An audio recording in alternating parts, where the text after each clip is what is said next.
Muy buenas tardes, bienvenidos a Distintos Parecidos. Arrancamos la semana y el frío no nos para. Estamos acá para plantear un nuevo debate, una nueva charla acerca de aquellos temas que nos hacen pensarnos qué estamos haciendo, qué estamos reproduciendo día a día, no solo en la tele, en todos lados, en nuestra casa, en la familia, en la escuela, en el ámbito laboral. Bueno, hoy nos toca hablar de la perspectiva de género en el periodismo y en los medios, ¿sí? ¿Qué es la perspectiva de género? ¿Cómo se ha empezado a practicar esta perspectiva de género? ¿La formación de los comunicadores sociales, de los periodistas, tiene esta perspectiva o ha sido una cuestión de, pedidos o demandas sociales que se han ido transformando y que a través de los medios y de las personas que trabajan en los medios se ha empezado a poder ver, ¿no? Que se empieza a visibilizar roles de la mujer, del hombre, la heteronormatividad también está presente en esto, cómo los avances en todo tipo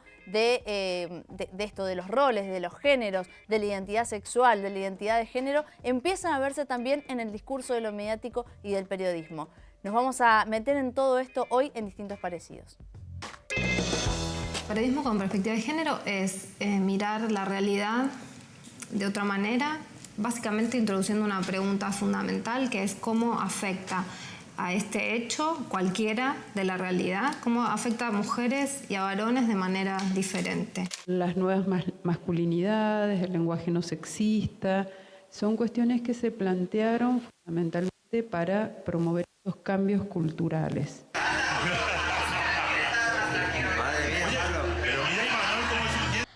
Lo que pasa en este programa es la prueba viviente de lo que es la cosificación. Si alguien te pregunta alguna vez, ¿qué es la cosificación? Esto. Que Micaela esté sola a las 5 de la mañana, a las 4 o a las 6 no es en ningún caso una consideración que podamos hacernos válida de ningún tipo, porque digo esto a propósito de barbaridades que he escuchado en los medios. En el WhatsApp salen en bikini. Igual que vea el WhatsApp tuyo, le está mostrando las tetas. Estás llamando al degenerado a que actúe. ¿Entendés? No hay que provocar la situación. Un adolescente de 17 años, no importa si le gustaba ir a bailar, si se levantaba al mediodía, todas esas cosas no importan. Lo que le pasó nunca es culpa de ella.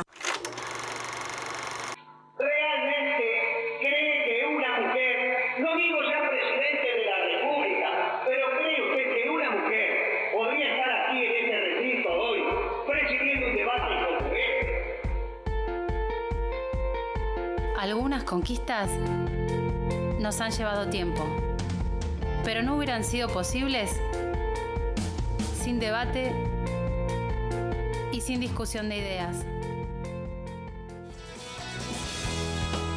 Bien, en el clip estaba presente, ¿no? La cosificación de la mujer, las luchas que se han dado, los debates y por qué hoy nos podemos estar planteando este tipo de temas y hablándolos, por ejemplo, en Distintos Parecidos. Y para eso, para poder hablarlo, tenemos que ser muchos. Y está hoy, por supuesto, mi compañera Carolina. Caro, buenas tardes. Buenas tardes, Fer, y por supuesto saludamos a los que están del otro lado a través de Canal 30 TDA, Canal 22 de Supercanal Digital y por supuesto a aquellos que están a través de www.universidad.com.ar. Más que interesante y que también vamos a abordar en el día de hoy, cuál es el rol de la mujer en los medios. Por supuesto, y hay dos mujeres de los medios de Mendoza también acá con nosotros para poder hablar y debatir sobre esto. Está con nosotros María Eugenia Román. Muchísimas gracias, María Eugenia, por estar presente.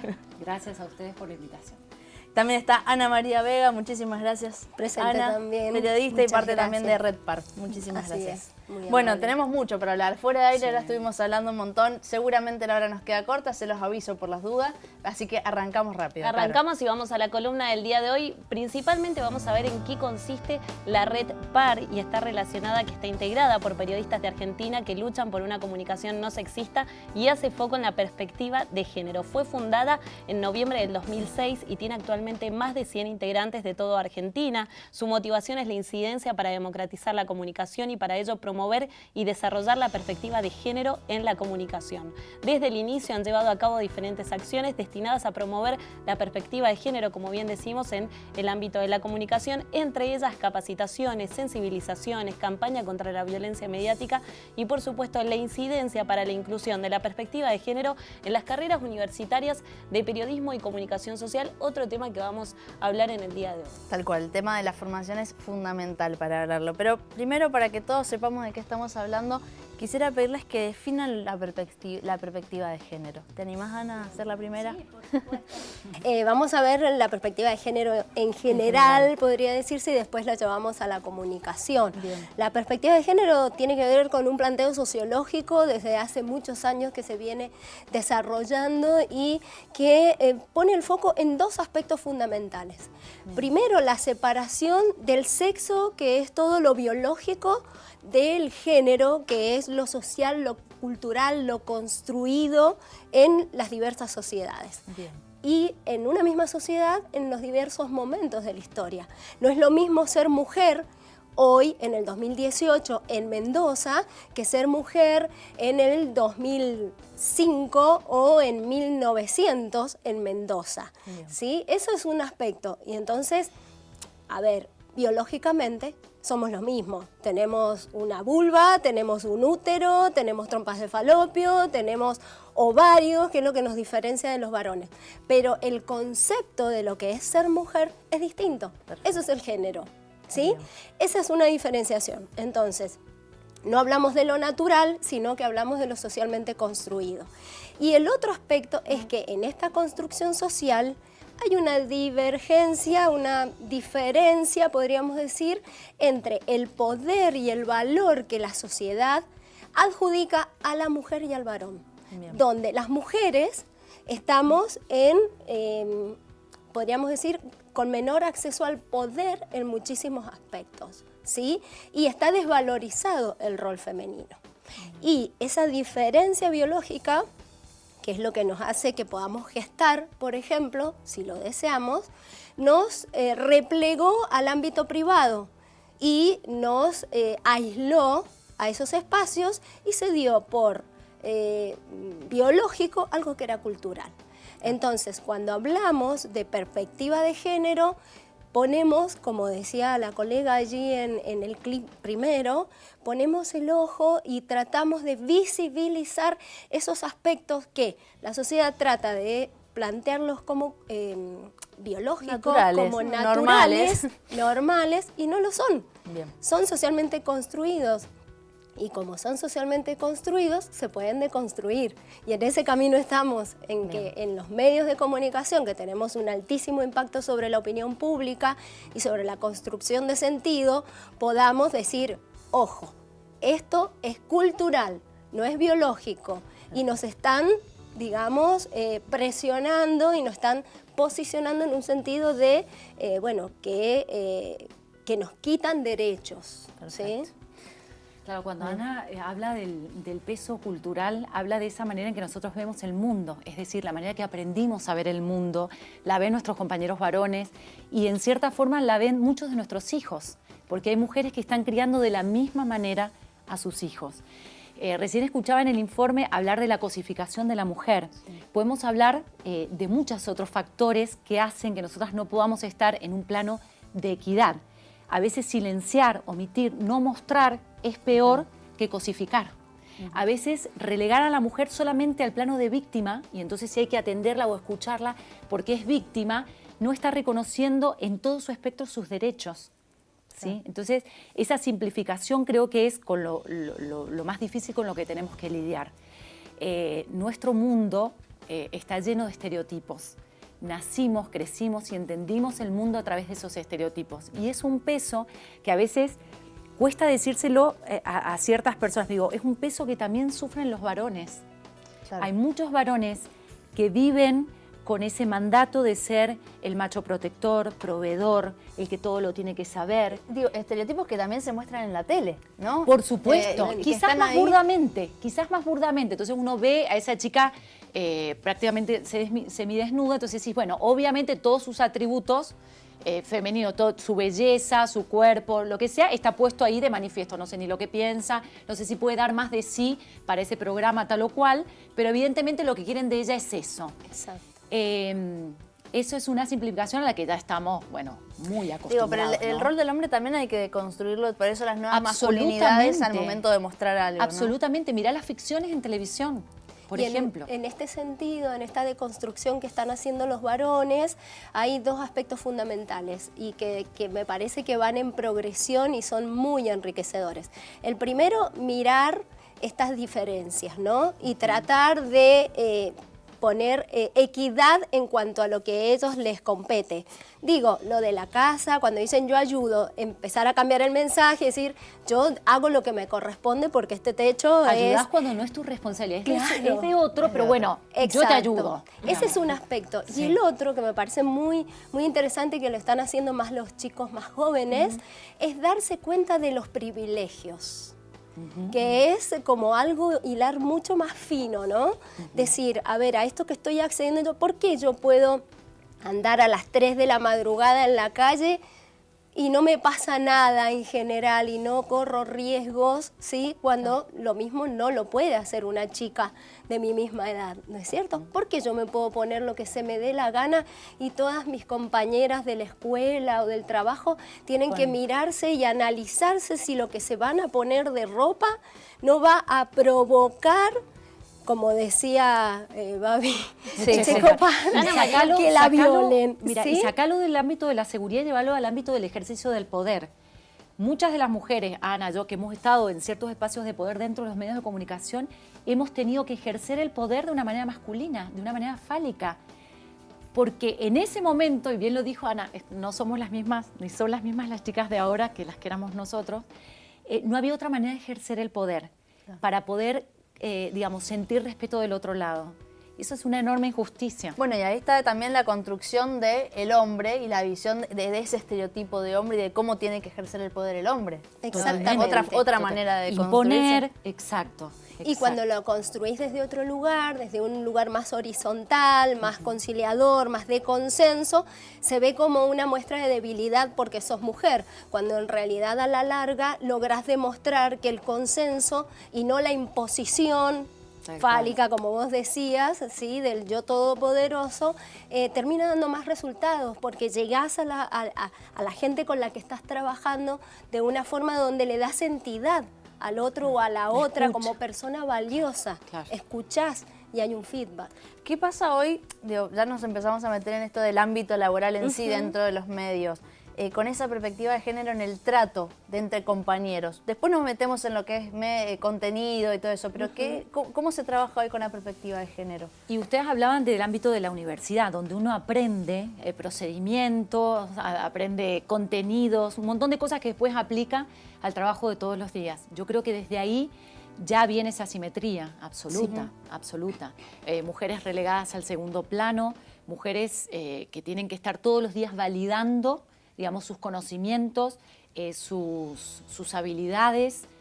Lamentablemente eso se ve tanto en el ámbito de la formación como en el ámbito del ejercicio de la profesión. Claro. Hay excepciones, obviamente, pero también hay mucha hipocresía. Entonces, te dan el cargo, te ponen en ese lugar, pero después cuando vas a las reuniones y las cosas son diferentes, ¿viste? Claro, las cosas se cierran entre varones. Sí, sí. O, por ejemplo, la asignación de los temas. Es muy eso es femenino, claro, eso es para vos. Exacto. Se me adelantan estas chicas, no pueden, se me adelantan, sí. Sí, es muy raro que puedas encontrar, afortunadamente cada vez más, pero que puedas habilitar a mujeres en espacios o temas duros, como son la economía, la política. Bueno, realmente me gustaría que pudiéramos hacer un repaso de los medios de comunicación de Mendoza, más allá de la precarización laboral, en la cual... Y de las cosas impostadas que no valen nada, que te das cuenta que es una cuestión de oportunismo y nada más. Exactamente. Es como que, más allá de esto de que la misma persona está haciendo como 3 o 4 cosas al mismo tiempo, en realidad en la asignación de espacios como editorialistas, ¿sí? o marcar columnas que tienen que ver con estos temas, lo toman los varones. Bien, bueno, quiero, a ver, para desasnarnos un poco, diría mi abuelo. Cuando hablamos de perspectiva de género, ¿estamos hablando también de comunicación no sexista? ¿Van de la mano o van por separado? En la utilización del lenguaje. La comunicación no sexista es una forma de plantear la perspectiva de género. Porque en perspectiva de género, vos, por ejemplo, cuando vas a plantear periodísticamente un tema, no significa que te dediques a temas de mujer, sino que, como decían también en el clip, una temática cualquiera sea. Por ejemplo, vivienda. Bien. Bueno, vos vas a empezar a mirar en los datos finos en los que te dan cuántas mujeres son cabeza de familia en el barrio tal que se entregó. Y entonces vas a poder ver que, por ejemplo, la gran mayoría de las casas, por decirte, ¿no? Digo, en el análisis de los datos, la gran mayoría de las casas que se entregaron en ese barrio tienen jefas de familia. Bien. ¿Quién le presta atención a eso?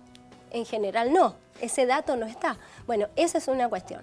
Después, en lo que la comunicación no sexista sería no presuponer algunas cosas que tienen que ver con los estereotipos de género.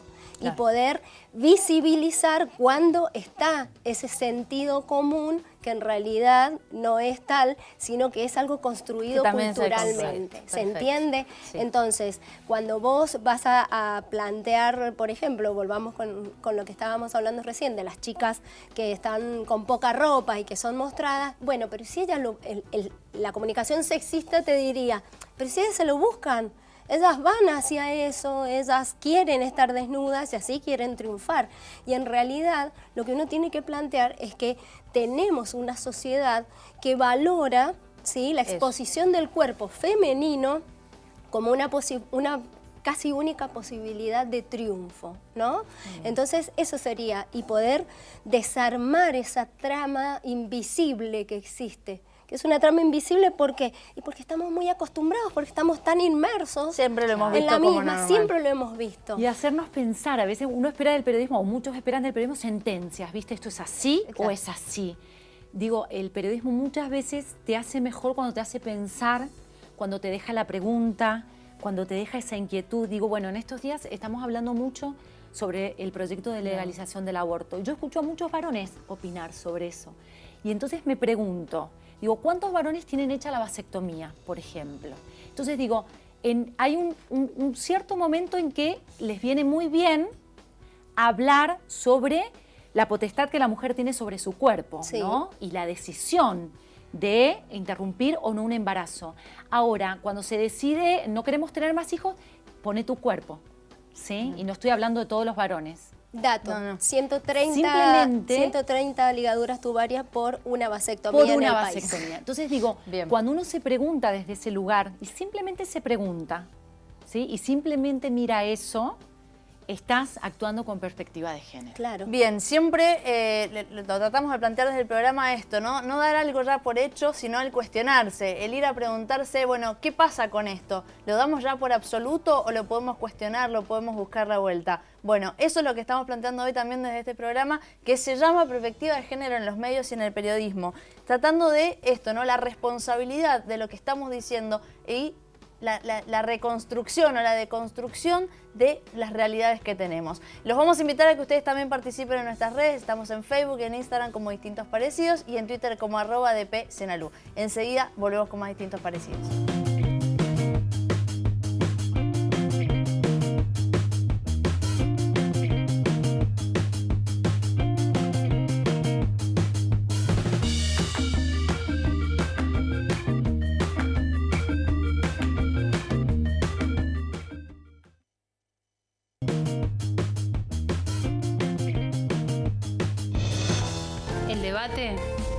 Sigue siendo motor de cambio.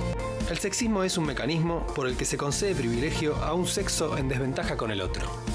Por un lado, este degenerado, y por el otro lado una chica que a las 5:20 de la mañana sale sola de un boliche. El lenguaje participa de la distribución de poder de una sociedad. Todas las chicas que por lo general van desapareciendo salen de boliches en la madrugada. ¿Qué me importa si salía y cómo se vestía? Dejen de distraernos con noticias de mentira. ¿Dónde está la información? La información no es saber si a una piba que mataron le gustaba o no coger. Ese defenderse tanto fue lo que en definitiva la llevó a la muerte. ¿Qué es lo que están tratando de hacer? Las pibas no paramos de desaparecer. Esta canción es lo que me salió para los medios de comunicación y toda la gente que sigue tratando los femicidios con un enfoque en la culpa de la víctima. Bien, seguimos en el segundo bloque de Distintos Parecidos hablando de perspectiva de género en los medios y en el periodismo. Y para mí, desde el lugar que estoy ocupando, me es difícil encarar el tema también porque es una cuestión justamente de cuestionarse todo el tiempo la manera en la que decimos algo, en la que expresamos una información, porque no... A ver, siempre hay un mensaje detrás de algo, no hay que ser inconsciente al momento de decirlo, y me parece que es lo que también he estado tratando de decir tanto Ana como María Eugenia, ¿no? Al momento de pensarlo. Ahora quería ir un poquito más allá, hablamos un poco del ámbito laboral, quiero enfocarme en el periodismo, ¿no? Un poco lo que decía el clip recién. ¿Hay perspectiva de género en el periodismo al momento de tratar la información? En general no. Lamentablemente, porque precisamente tiene que ver con donde estamos. En las universidades es muy reciente esto de incluir la perspectiva de género en la formación. Está avanzando bastante y te digo que hay varias facultades de periodismo, de comunicación que están desempeñando algunos papeles importantes en cuanto a talleres, a materias, digamos, optativas. Todavía no como de Pero no. cátedra. Aquí, por suerte, en la facultad estamos en un camino bastante interesante, más aún ahora la dirección de carrera la ganó María Eva Rodríguez Agüero, quien es una feminista de alta alcurnia, claro, podríamos decir, porque lleva muchos años investigando y una de las líneas de la campaña era precisamente que la perspectiva de género esté en toda la carrera, más allá de liderar espacios de formación, ¿no? Así que, bueno, Mendoza es uno, ya con lo que teníamos, ¿sí? Con las optativas, era un ejemplo a nivel nacional y yo creo que nuestras chicas y nuestros chicos que salgan van a salir muchísimo mejor que nosotros porque tienen un recorrido hecho ya en la formación de grado. Pero hoy en los medios están personas que no han sido formadas, salvo por el interés de decir, creo que no estoy haciendo las cosas bien.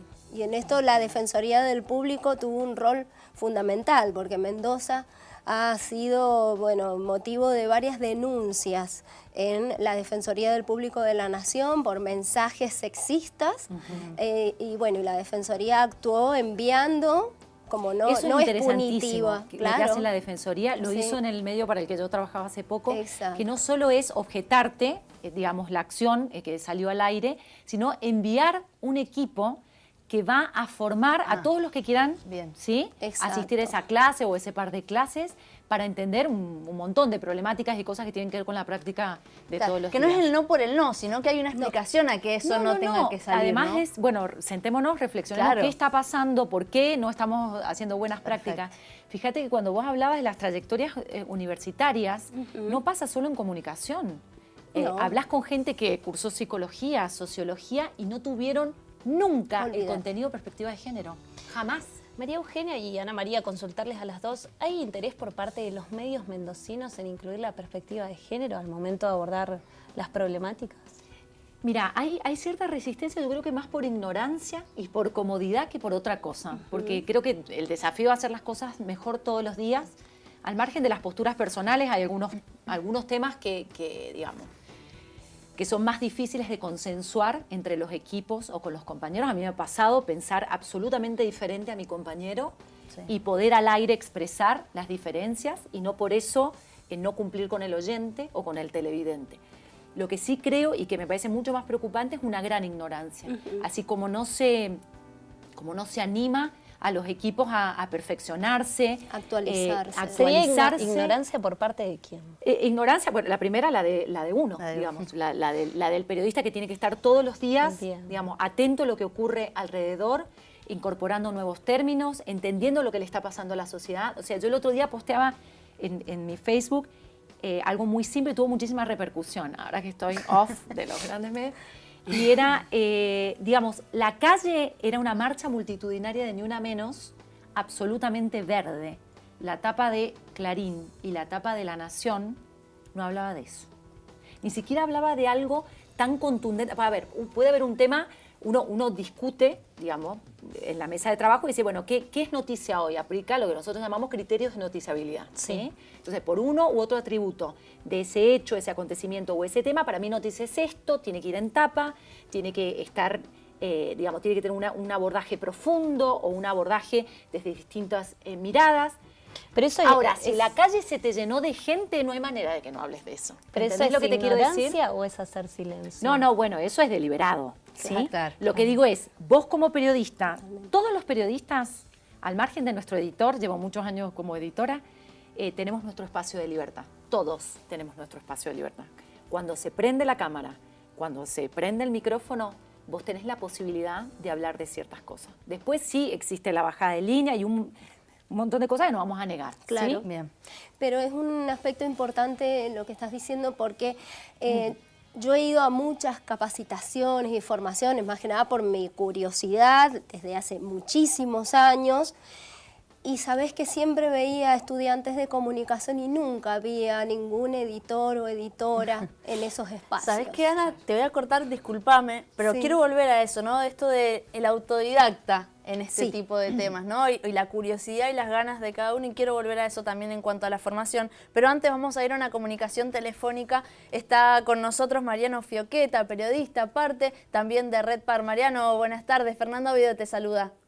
Buenas tardes, Fernanda. Buenas tardes a la mesa, a María Eugenia y en especial a mi compañera de la Red Par, Ana María Vega. Bueno, muchísimas gracias. Mariano. Sos, así tengo entendido, el único hombre dentro de esta red. Exacto. ¿Qué significa eso para vos y qué significa también para tus compañeras? No, bueno, para mí yo creo que personalmente es un orgullo que me hayan aceptado al momento que me quise incorporar. En general en el país somos pocos los varones que estamos dentro de esta Red Par. En el último encuentro que se realizó en Rosario en el agosto del año pasado, éramos alrededor de 5 los que estábamos participando, de un total de unas 150, 170 personas que fueron al encuentro.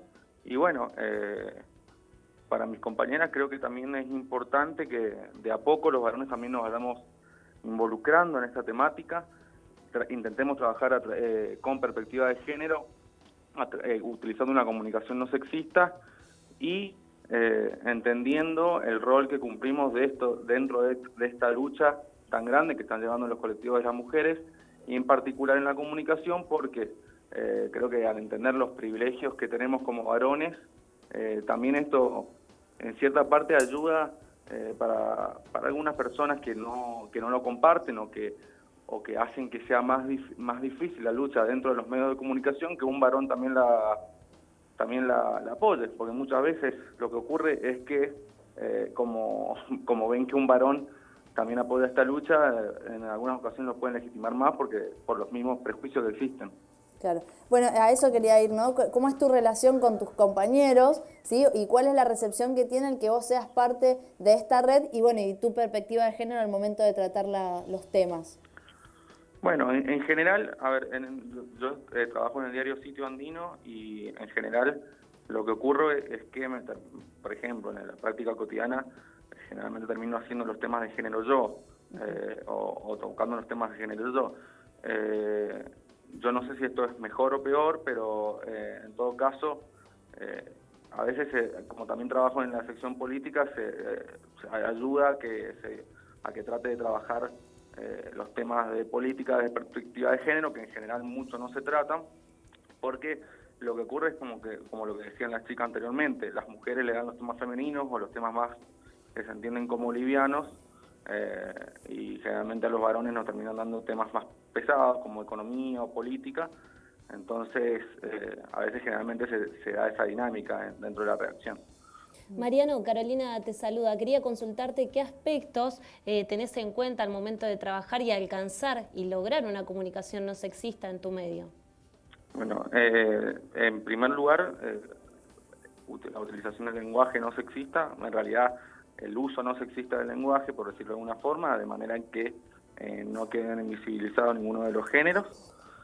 Eso al momento de la escritura es más general, después también la utilización de voces femeninas en algunos temas, la manera en que se encaran ciertas perspectivas, como también comentaba Ana María más temprano en el programa, por ejemplo, analizar un tema de vivienda, como decía ella, y ver cuántas mujeres son jefas de hogar, ver cómo son las composiciones, no sé, se me ocurren temas en este momento como para decírtelo por más por arriba, las composiciones en la Cámara de Diputados, en la Cámara de Senadores, ir analizando esos temas, la participación que tienen las mujeres en las distintas temas de la agenda pública, la agenda política, y a partir de ahí tratar de construir una noticia un poco o que apunte a tratar la comunicación de una manera más igualitaria. Bien, Mariano, estábamos hablando recién acerca de la formación también, ¿no? Y en cuanto a esta formación tanto universitaria, Ana María también habló de lo que es ser autodidacta al momento de entrar en esto de la perspectiva de género, ¿sí? ¿Cómo ha sido en tu caso? Bueno, en mi caso yo tuve un poco de ayuda, un poco de trampa, porque mis dos hermanas son feministas, una es periodista y también es integrante de la Red PAR, Laura Fiuqueta, y en parte ellas me ayudaron por ese lado, pero más allá de eso, por justamente algunas cátedras que en los últimos años yo estudio, todavía no termino, en la Facultad de Ciencias Políticas y Sociales, donde está la carrera de Comunicación Social. Algunas cátedras, muy pocas en realidad, incorporaban la perspectiva de género en algunas temáticas. Entonces, a partir de eso, a mí se me empezaron a prender algunas lamparitas de que se podía tratar la comunicación de otra manera. Bien, Mariano, te agradecemos muchísimo la comunicación con distintos parecidos. Gracias y saludos. Muchísimas gracias. Bueno, pasaba en comunicación telefónica Mariano Fiuqueta, periodista de Red PAR, bueno, que nos habla de este único hombre de Mendoza, en esta red, ¿no es cierto? Exactamente, sí, siempre alentamos a los varones que están estudiando comunicación social o que, bueno, no hay muchos lamentablemente en los medios que tengan perspectiva de género. Realmente, ¿por qué sucede eso? ¿Cómo? ¿Por qué sucede eso? Y precisamente porque siempre hemos sido las mujeres las que hemos ido adelante y como te digo, como decía recién, el varón tiene que hacer un doble análisis, ¿sí? Se tiene que mirar a sí mismo en sus comportamientos, porque hay muchos que de la lengua para afuera, de la boca para afuera, parecen apoyar a las mujeres, pero en su interior, bueno, se les filtra que son machistas, ¿no? Y aparte tienen que analizar sus privilegios, porque no es lo mismo, vuelvo a decir, no es lo mismo pensar en que yo ayudo, cambiar la palabra ayudar por colaborar, ser coequiper en un hogar con tu pareja, ¿sí? O, por ejemplo, no tener a tu madre si vivís con tu mamá, que llegás y lo primero que haces es sentarte en la mesa para que la mami te sirva o que te lave la ropa, sino que vos seas independiente y no tengas que hacer que una mujer esté a tu servicio, sino además ver los privilegios con los cuales te estás moviendo en la sociedad. Y no es fácil para los varones ver esto. Llévalo al terreno profesional, terreno profesional, donde claramente los puestos de toma de decisiones son de varones. Entonces, incluso el ejercicio maravilloso, que yo siempre he trabajado en equipo, 23 años, siempre en equipo, el ejercicio maravilloso es decir, vos lo podés hacer mejor que yo, vos conocés mejor la temática que yo. Y entonces, ser más horizontal en el trato y en el trabajo de todos los días. Y no porque yo soy varón tengo que arrancar, por Dios, años haciendo televisión y siempre tenía que arrancar saludando al varón como si fuera el patrón, digamos, o el dueño de casa, y entonces después esta es mi mujer. Y vos decís, no, probablemente yo sabía el tema mucho mejor que él, o al revés. Pero tenías que dárselo a él para que tuviera de cosa, exacto, de entendida, de aceptada, de naturalizada, va en detrimento también de la propia performance dentro del medio. Claro. Y esto cuando vos derribas esos lugares comunes, te sentís más tranquilo también. Yo muchas veces vi a un varón en la mesa no sentirse tan seguro para hacer la tarea como yo, pero se caía de maduro que la tenía que hacer él. Claro. ¿Entendés? Y hay algo que tiene que ver con la desnaturalización, y me acuerdo mucho del dúo Romanello, ¿sí? Y siempre analizamos nosotras, ¿cuál es la edad promedio de los varones que están en televisión, por ejemplo? ¿Cuál? Recién ahora hay más jóvenes, ¿no? Claro. Pero encontramos mujeres mayores de 45 años en televisión, el valor madurez, leyendo las noticias, varones sí. Mira el valor madurez en el varón, digamos, bueno, sabe más, tiene más contundencia para opinar, tiene más experiencia, pero si te estás fijándote solamente en los atributos femeninos que no tienen que ver con esto, descartemos, digamos. Tal cual. Exactamente. Bueno, vamos a seguir en esto de construir, de pensar los roles, de ver qué estamos diciendo, cómo lo estamos diciendo y qué estamos buscando al momento de decir algo, ¿sí? Si es simplemente reproducir o es buscar algo, una realidad más justa, más libre para todos. Nos vamos a un corte y enseguida continuamos con más distintos parecidos.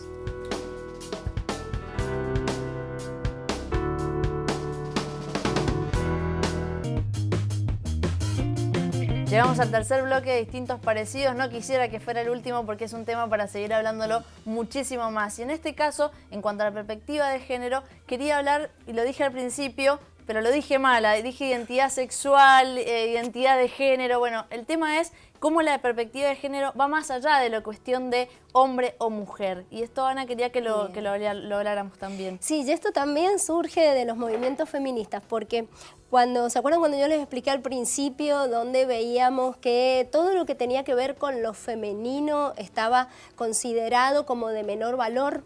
¿Sí? Como que estaba replegado hacia lo privado. Bueno, se empezaron a visibilizar las diversidades en materia de lo sexual y fundamentalmente en la orientación sexual y fundamentalmente las personas gays, ¿sí? Las personas las lesbianas y las personas con distinta identidad de género. Y allí también, como se lo emparenta o se lo pone en el mismo nivel que la mujer, también en nuestra sociedad son consideradas estas personas que no tienen el mismo acceso a los derechos. Entonces, esto también tenemos que visibilizarlo en los medios de comunicación. Y en esto la educación sexual integral nos ha dado muchísimas herramientas y si en nuestras escuelas pudiéramos hablar más libremente de esto, porque hay más docentes capacitados, bueno, realmente sería muy importante. Esta confusión que vos planteaste es como bastante frecuente y si querés la aclaramos un poquito. Cuando nosotros nacemos, no nacemos sabiendo que somos mujeres o que somos varones, ¿sí? Esto es una construcción que se va dando con una base biológica. Todos venimos con una base biológica que se ha construido en el vientre de nuestra madre, ¿sí? Desde que somos un feto, y se ha ido construyendo desde los aspectos biológicos que tienen que ver con lo hormonal, con lo genital. Todo esto termina en un producto acabado que es el nacimiento de esta personita que si tiene vulva se le va a llamar una nena y si tiene pene se le va a llamar un varón. Pero esa es una asignación que se hace desde afuera. Eso lo hace el médico, la médica, desesperados porque la familia le pregunta, ¿qué fue? ¿Sí? O en la ecografía. Bien, allí empieza todo un proceso sumamente complejo de construcción, ¿sí? De la sexualidad de esta persona, que nos va a hacer que seamos todos absolutamente distintos. Igual, ¿cómo se contempla esto en el lenguaje mediático al momento de dar información? Hay mucha confusión. La identidad de género, la persona la reconoce y la puede explicitar alrededor de los 4 años. ¿Sí? Y es esa sensación tan íntima de saberme mujer, varón o no, claro, que puede coincidir con mis genitales o no. Y la orientación sexual es de quien yo me voy a enamorar, esa persona que puede ser de mi mismo sexo, ¿sí? De mi mismo género, del opuesto o que sea indistinto. Bien. Esa diferencia es fundamental porque mucha gente se confunde y allí es donde hay algunos problemitas. Sí, y eso también genera, más allá de la ignorancia, también hay una discriminación muy marcada, ¿no? Es una víctima de discriminación. Vos nos contabas, María Eugenia, fuera de aire. Digo, años haciendo la nota de, no llegaban creo que ni al tratamiento en comisiones los proyectos para la legalización del aborto, años también hablando con la gente del colectivo gay, con los transexuales. Digo, cuando la noticia la tenés enfrente tuyo, cuando la realidad la tenés enfrente tuyo y decidís. Yo les hablaba de los criterios de noticiabilidad. Sí. Digo, cuando yo digo, ¿esto es noticia o no es noticia? Sí. A esto le tengo que dar un abordaje más profundo, a esto puedo simplemente mencionarlo o cubrirlo de tal cualquier manera. Digo, cuando tenés la realidad enfrente y no la querés mostrar, hay una decisión de omitir, de ocultar, de silenciar. Hay muchas veces cuando ya te empuja, digamos, la realidad, hay una decisión de tergiversar, de deformar, de minimizar, ¿sí? Y eso ocurre muchísimo en los medios. Yo recuerdo cuando por primera vez gente del colectivo LGBT estuvo en Naciones Unidas visibilizando la situación argentina, tiró un dato que a mí me estremeció. Y yo dije, esto tengo que ir hasta el final con esto. La expectativa de vida de un travesti en la Argentina es de 35 años. Dije, bueno, tenemos que hablar mucho. O sea, si hay una escuela que los repele, si hay un sistema de salud que los repele, si hay ámbitos familiares que los expulsan, todo eso tiene que ver con que a los 35 años esa mujer, esa persona se muera en la calle. ¿Entendés? Por ejemplo, en el ámbito educativo, esto que vos estás diciendo. Hace poco en la Facultad de Ciencias Políticas y Sociales me estaba contando una excelente trabajadora social y educadora, María Emilia Sosa, me decía que había estado en una formación en la Facultad de Ciencias Políticas y Sociales sobre minoridad y que habían traído de Chile a Selena, ustedes la pueden buscar, es una nena trans que lidera un colectivo de nenas y nenes trans. Y ella se preguntaba, ¿cómo puede ser que ustedes teniendo una ley de identidad de género, cosa que en Chile está lejísimos de que exista, no tengan colectivos de nenas y nenes trans? ¿Sabemos cuántas nenas y nenes trans hay en Mendoza? Posiblemente ni siquiera sus familias saben que tienen un nene o una nena trans, están lidiando con una situación donde están queriendo que se ajuste esa nena o ese nene a la identidad sexual impuesta según su sexo, y es una nena o son nenas y nenes que están sufriendo. ¿Se entiende? Y ahí la responsabilidad de los medios, ¿no? Sí. Digo, al momento de cuando se empezaron a hablar ciertas temáticas, como también ciertas cosas empezaron a fluir más socialmente, ¿no? Obviamente siempre el huevo o la gallina, ¿no? ¿Qué impulsó una o no? Igual, pero siempre es la sociedad la que impulsa. La gran revolución, o yo creo que la gran distribución del poder viene con las redes sociales. Sí, o sea, bien. Nosotras con Ana hemos sido formadas y hemos transitado nuestra vida profesional en los medios de comunicación con un terrible poder de este lado, digamos, con una comunicación de uno a muchos, con mucho control, con algo de llegada, pero nada más. Esta distribución del poder lo que ha hecho es que ya nosotros no tengamos la decisión de visibilizar o no. Las cosas están, fluyen, se comparten y se informa y se comunica mucho más contundentemente y mejor. Ustedes me dirán si hay mucha tergiversación, hay mucha falsa noticia, hay mucha posverdad, todo lo que quieras. ¿Sí? Hay mucha más comunicación orientada hacia lo emocional para poder captar o cambiar esa conciencia sin ver si hay bueno, una de las principales herramientas del periodismo, que es contrastar. Claro. ¿Sí? ¿Cuántos tienen la posibilidad? Ese es el Me voy a punto contar hoy. Una anécdota maravillosa. Esta semana yo veo la carta de la doctora que hablaba sobre la legalización del aborto desde el valor testimonial, digamos, decir, a mí me pasó esto. O sea, yo me sentí un HDP por haber tratado a las mujeres como las traté cuando llegaban con abortos para terminarlos en el hospital. Yo leí esa carta y dije, esto es falso. Lo primero que pensé es que era falso, ¿sí? Y que era gran parte de esta basura que, ¿sí? Tenga yo una posición o la otra. Dije, esto me suena muy exacto. ¿Qué hizo Tenenbaum? Llamó a esa persona, contrastó. Es decir, fue a la fuente, le dio otra, digamos, le dio aire, y entonces el periodismo sirvió para poder completar esa historia. Yo la escuché dar sus razones sobre algo que había escrito en primera persona, casi como una forma de alivianar su culpa, ¿sí? O su peso. Entonces, ese juego entre lo que nosotros ponemos y comunicamos como simples ciudadanos y lo que los medios proponen, ese control cruzado, ese cruce de contenidos, valga otra vez el uso del término, me parece lo más interesante. Dejamos de tener el poder como medios de comunicación. Tenemos mayor responsabilidad. Dejamos de tener el poder. Ahora nos están mirando y nos están exigiendo. Entonces, poner dos tapas que no muestran lo que está pasando en la calle es autodestruirte. Ni siquiera es, no, los voy a manejar. No, te estás harto de esto porque la gente no te cree si en la calle está pasando otra cosa. Exacto. ¿Qué estás mostrando? Es resignificar el rol del periodista, ¿no? Porque por ahí, y la periodista, porque por allí es como decías, bueno, Antes el planteo era cuando surgieron las redes sociales y cuando se empezaron a expresar quienes eran nuestros y nuestras oyentes y televidentes, empezaron a expresar y decir hay otra realidad que es la que vivimos cotidianamente, era como una oposición. Ah, no, pero es o los medios o las redes. No, claro, y hoy claro. es imposible, o sea, en las redes hay mucho de la realidad real, también hay mucho de inventado y como periodistas bueno, se pone en juego que no puedes tomar la red que no hay que directamente reproducir como, cualquier cosa. Exactamente, como fuente directa. Tenés que ir a buscar, investigar, chequear y recién mostrar. Y volvemos a lo mismo.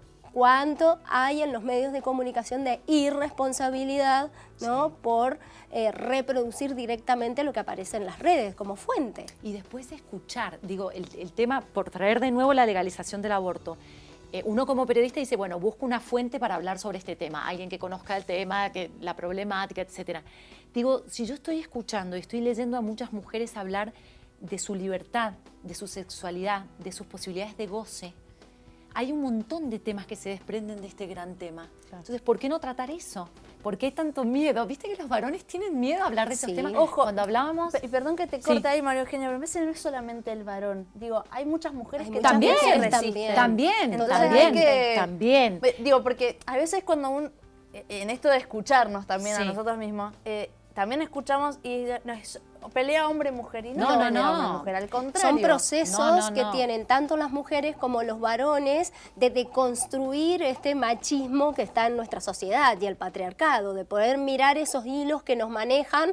Es como, yo digo que el feminismo o poder mirar la realidad de otra forma es como salir de la Matrix. No vas a volver a reproducir, ¿no? Esto, al menos sin mirarte, ¿no? Y esto es tanto para mujeres como para varones. Ahí quiero ir con esta pregunta de si es lo mismo comunicación con perspectiva de género a comunicación antipatriarcal. ¿Si van de lo mismo o no? Y yo diría que sí. Tiene mucho, diría que sí, que tiene, no es lo mismo, pero va en el camino. Todos me parece que son partes de procesos. ¿Sí? Cuando uno plantea el abordaje o la mirada, me pasaba cuando hablaba también, cuando nadie quería hacer notas de trata de personas, por ejemplo, con fines de explotación sexual. Nosotros hablábamos hace poco tiempo del primer caso que llegó a un juicio con condena, una condena irrisoria, mínima, pequeña, de una mujer que vivió explotación sexual y que el día que la fueron a rescatar, ¿sí?, en el sur del país, no se identificaba como una víctima. Claro. Entonces, si ella misma no se identificaba como una víctima, yo recuerdo, cuando contaba la historia, los comentarios de hombres y mujeres. Era prostituta. Claro. Listo. Claro. ¿Entendés? Era prostituta. Por lo tanto, su relación con su sexualidad y el goce era, digamos, estaba ahí porque quería. Fíjate cuánto hay para hablar de la problemática de esa mujer que a su vez era hija y nieta de prostitutas, que fue llevada al sur del país, regenteada y controlada por la policía, ¿sí?, con la connivencia de la municipalidad, o sea, de que le daba la libreta sanitaria. Exacto. Entonces digo, no es un tema simple ni es un caso simple. Hay como muchas capas, ¿sí?, muchas dimensiones para tratar a esa misma mujer y a esa misma sociedad y a esos mismos varones y mujeres que estuvieron relacionadas con su cautiverio y su explotación. Entonces, cuando vos decís la comunicación tiene que ser una comunicación no sexista, la comunicación tiene que tener perspectiva de género, es poder mirar todas esas dimensiones y hacerlo sin prejuzgar, sin el estereotipo de por medio, escucharla, entender, preguntar, que además no es lo mismo ser prostituta en Mendoza que en el sur del país. Sí, es no dar por hecho. Es no dar por hecho al momento de dar una explicación o de no juzgar al momento de dar una información. No, y estar replanteándote todo el tiempo e investigando. Hay que estudiar, hay que seguir estudiando todo el tiempo, ver todo lo que está ocurriendo. Por ejemplo, bueno, yo además del periodismo hago educación sexual y los cursos que yo, de los que participo, que he dado hace 10 años, no son los mismos que ahora, ni siquiera el del año pasado. Sí, porque por decirte, en la Facultad de Ciencias Médicas, a partir del trabajo que hacen los chicos de Meltequi, que es una agrupación que trabaja temas de sexualidad, conocí a un demichico. En mi vida había escuchado lo que es un demichico. ¿Qué es un demichico? Es Una persona que nació con genitales femeninos, no se siente identificado, es trans, pero no se siente identificado con el modelo hegemónico de varón. Entonces no se puede llamar a sí mismo un varón, porque no se siente identificado. Y que yo académicamente o como periodista yo me voy a arrogar, ¿sí?, el poder de decirle, no, o sos mujer o sos varón, o sos trans, de última que puedo ser o un sos poco más minoría y no hablo evolucionada. de vos, y total hay dos como vos. Claro, exacto. ¿Se Eso es entiende? otra. Lo tuyo no importa porque son pocos. Eso es otra. Chicas, ha sido un placer tenerlas. Se nos acabó el tiempo, a eso le temía, pero sí, se acabó, faltaba se disfrutó. muchísimo para hablar, pero bueno, se disfruta el cuestionarse, el ir más allá, ¿no? Y no quedarse con lo ya Totalmente. establecido. Muchísimas gracias, Ana, por haber estado presente. Muchísimas gracias a gracias, vos. María Eugenia. Gracias. Claro, no nos queda Bueno, más tiempo. Gracias por acompañarnos, por supuesto, ustedes que han estado del otro lado y Baidip que me visten el día de hoy. Quizás sea un poco repetitivo, pero bueno, tiene que ver con el pensar qué vamos a decir, con el educarse y con el cuestionar qué es lo que está pasando y qué es lo que queremos, ¿sí? Darnos cuenta que el manejar lenguaje es manejar poder y eso nos hace tener que pensar cómo lo utilizamos. Nos vamos a reencontrar mañana a las 19 horas con un nuevo Distintos Parecidos, así que los saludamos y mañana nuevamente en Señalú a las 19. Chau, chau.